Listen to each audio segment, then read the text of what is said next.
I'm outside Old Trafford. No, honestly, I am really outside Old Trafford. So this is the East Stand. This was built in 2000.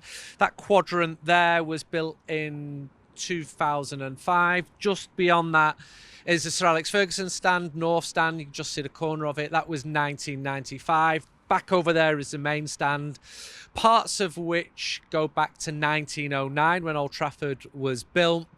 Other parts were built in 1994 when it was reprofiled. The roof was cantilevered in 3 stages, late 70s, early to mid 80s, and a big block was built onto the back of it now, and underneath that you've got the Munich tunnel.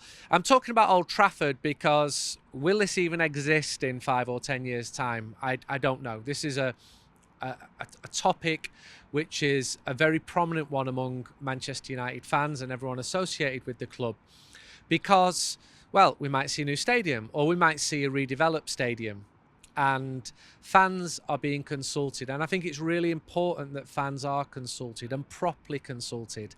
And that is why season ticket holders, members, executive members have received an email asking for their views. And those views will go to a task force, and it's a big task force. And I spoke to Gary Neville, who's one of the people who sits on it, the other day, and it's been headed by Sebastian Coe, who's got a lot of experience with the London Olympics, and he was a pretty fast runner in his time as well. Certainly when I was a kid, he was, someone who people looked up to. Never really known him as a football fan, but apparently he likes a team called Chelsea. And what they're going to do is bring together the views of what people want. So what are your options? Because you can go really granular on this. They're going to ask fans for their match day experience and what they want it to be in the future. And it's not just about redeveloped stadium or new stadium. It's what it's going to be like. And there's issues like ticket prices, ticket allocations, safe standing areas, acoustics, transport to the stadium. In fact, the whole area around Old Trafford is likely to change massively. New residential. Manchester needs houses, especially affordable houses. You see all the shiny towers going up in the city centre. Yeah, it looks like a big American city in terms of the skyline, but the rents are going really expensive. And close to here is a big area of land, which is pretty prime actually, because you've got good transport infrastructure. If this stadium's going to be expanded or rebuilt, then you should be able to come in by train as well. Fans are being consulted. Residents, really important. People live here. There's real strong communities in places like Gorse Hill. I used to live in Gorse Hill. And these people often feel really disconnected from the giant on their doorstep, which is Manchester United Football Club. And the club have worked really hard in recent years to foster better relations. And you've had things like the warm space in winter where, in the cost of living crisis, people have been invited just to go into the Red Cafe, to have a cup of tea, to have a cake, free of charge. And the idea is to build more of a sense of community, because there's a lot of isolation, there's a lot of loneliness now. Now, all of these issues are not Manchester United's issue. Manchester United cannot solve the housing issue in Greater Manchester, but a stadium will be central to any future development, be it redeveloped or a new stadium.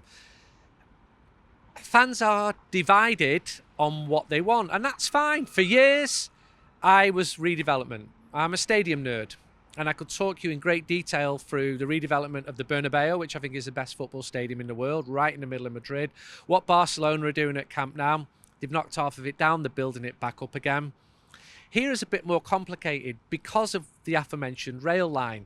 There isn't the space behind that side, the main stand, the Sir Bobby Charlton stand, to build easily because of the residents who have been talking about. So maybe a new stadium is a solution. I remember speaking to an employer here 2 or 3 years ago. He's a chef. He's left the club now. And he kept saying, we have to work within a very old building. I'd never really thought of it like that, because as a fan, you just go in. But there are restrictions with Old Trafford because it started to be built in 1909. However, most of it is relatively new. And it's not beautiful architecturally, but that could be changed if there was to be a redevelopment. For me, I just want to see something done. I've been writing about this for 20 years.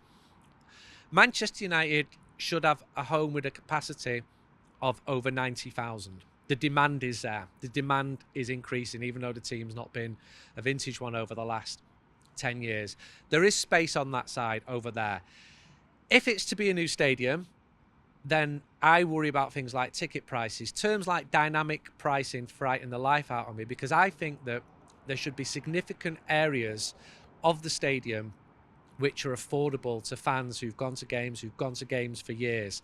I don't mind executive sections for one-off visitors, but not at the expense of hardcore fans. Fans who've brought the atmosphere, fans who've gone for years should not be excluded just because demand is now really, really high.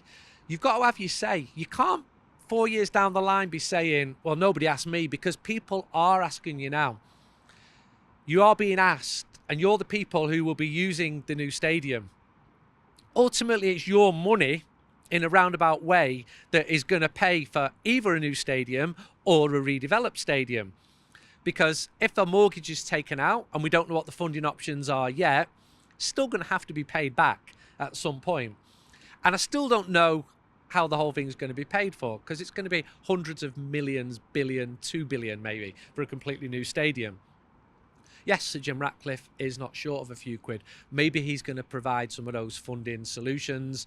Maybe it's a hybrid model. Madrid and Barcelona, for example, took out a form of mortgage which was separate from their regular income.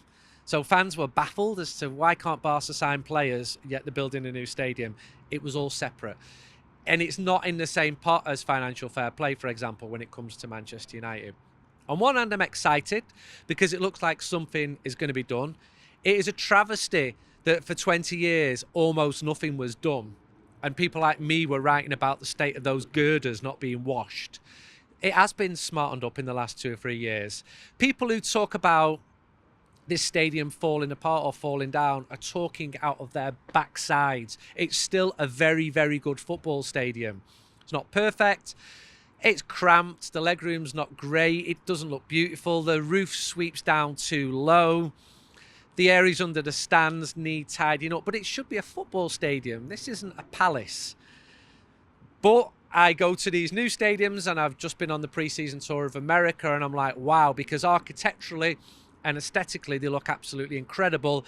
But then $18 for a can of beer is anything but incredible. It's ridiculous. Put your voice forward. If you want this to stay, fine, say that. If you want a new stadium, fine, say that. But you've got to give the task force a sense of what the fans want. If 100% of fans want to redevelop this, then they've got to listen.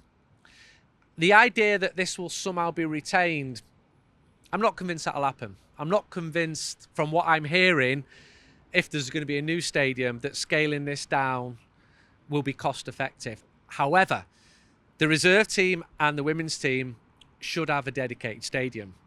And when I was in LA a couple of months ago and I saw COSM, this big screen, I'm like, I can see merit in one of these being built at Old Trafford, where you could gather for away games if you're not going to the away game, for example, and you're in this sort of immersive experience where you sort of feel like you're there.